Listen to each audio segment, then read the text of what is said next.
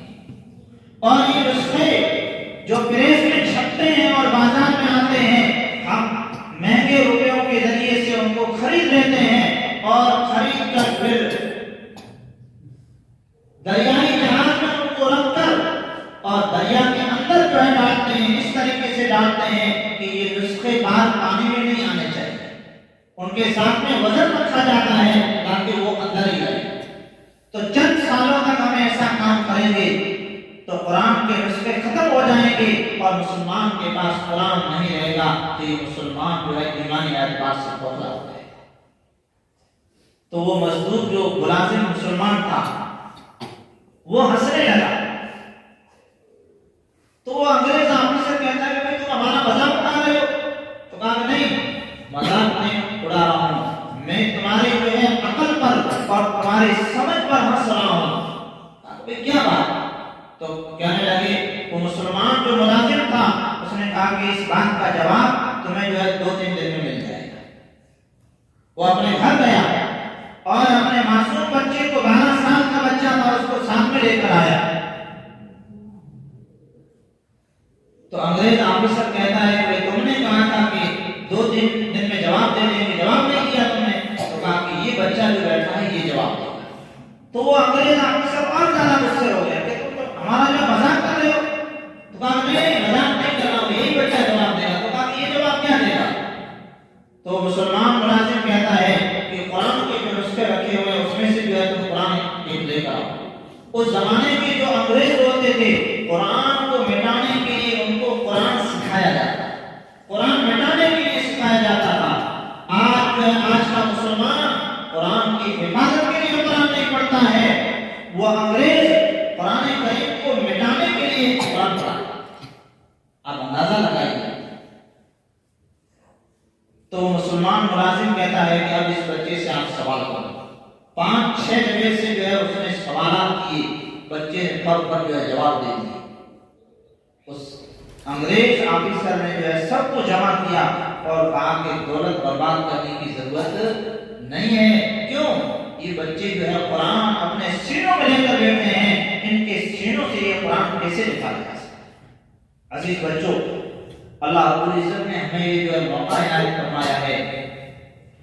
اللہ کے نبی صلی اللہ علیہ وسلم فرماتے ہیں کہ ان اللہ یرفع، بس آخری بات کہہ رہا ہوں، ان اللہ یرفع بہذا الکتاب اقواما ویضع بہ قوما آخرین، کہ اللہ تعالیٰ اس قرآن کریم کے ذریعے سے کچھ لوگوں کو عزتیں دیتا ہے۔ کن لوگوں کو عزتیں ملتی ہے؟ جو قرآن سے جڑتے ہیں ان کو عزت ملتی ہے، اور جو قرآن سے دور رہتے ہیں یا منہ موڑ لیتے ہیں وہ دنیا میں ذلیل ہو جاتے ہیں۔